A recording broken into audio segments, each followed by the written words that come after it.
নমস্কার প্রিয় বন্ধুরা, লাকি ব্লগ রেসিপি সবাইকে স্বাগত জানাই। তো আজকে সন্ধ্যার সময় তো ধনিয়ার চপ বানাবো, আজকে নতুন বানাবো।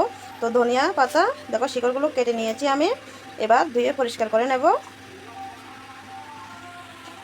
তো দেখো আমি ধনে পাতাগুলো ধুয়ে পরিষ্কার করে নিয়েছি, আর এখানে দেখো বেসন নিয়েছি আর একটু হলুদ গুঁড়ো আর নুন দিয়েছি।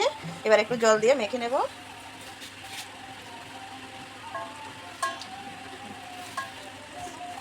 সন্ধ্যার সময় কি বলো তো, সন্ধ্যার সময় একটু মুখ রোচক খাবার না হলে চলে না। সবাই তো চায় যে সন্ধ্যার সময় টিফিনটা একটু মুখরোচক হোক।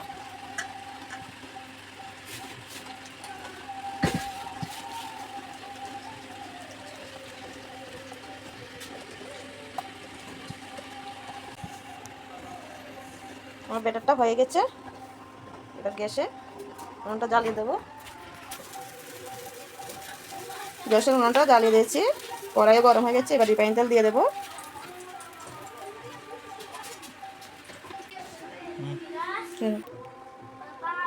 এবার ধনে পাতাগুলো ব্যাটারের মধ্যে বেসনের মধ্যে দিয়ে একটু এভাবে এবার দিয়ে দেবো। কখনো বানাইনি, আজকে ফার্স্ট বানাচ্ছি, হচ্ছে কিনা তোমরা অবশ্যই বলবে।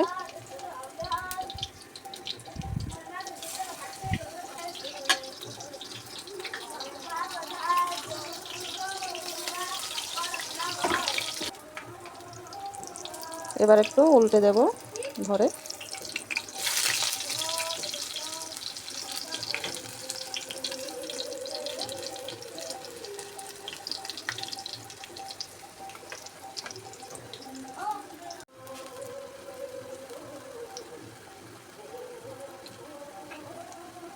হচ্ছে কিনা অবশ্যই জানাবে, কিন্তু আমি এই ফার্স্ট বানাচ্ছি ধনিয়ার চপ। ভাই বারবার বলছে যে দিদি ধনিয়ার চপ বানা, ধনিয়ার চপ বানা, সেজন্য বানাচ্ছে।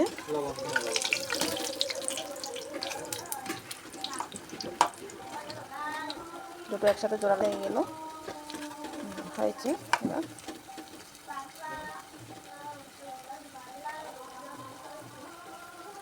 তোমরা কে কে খেয়েছো ধনিয়ার চপ বাড়িতে বানিয়ে অবশ্যই কমেন্টের মাধ্যমে জানাবে।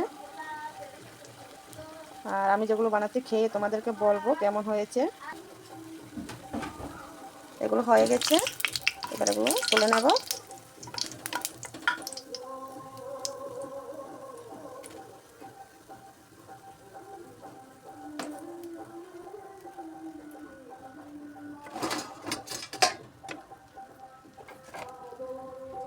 সবগুলো বানিয়ে নিই, তারপরে তোমাদের সাথে দেখা হচ্ছে।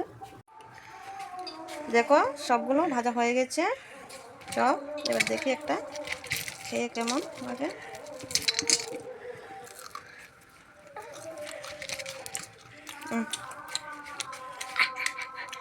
ছেলে বলছে ছেলে একটা খাবে।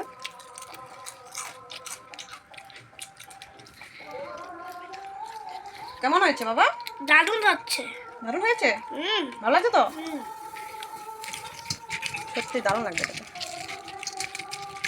যারা বানিয়ে খাওনি ধনিয়ার চপ বানিয়ে খাবে, দারুণ দারুণ।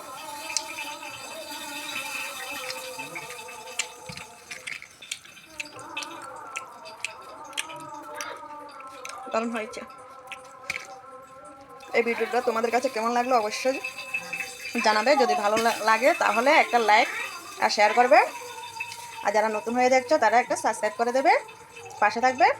সবাই ভালো থাকবে, সুস্থ থাকবে।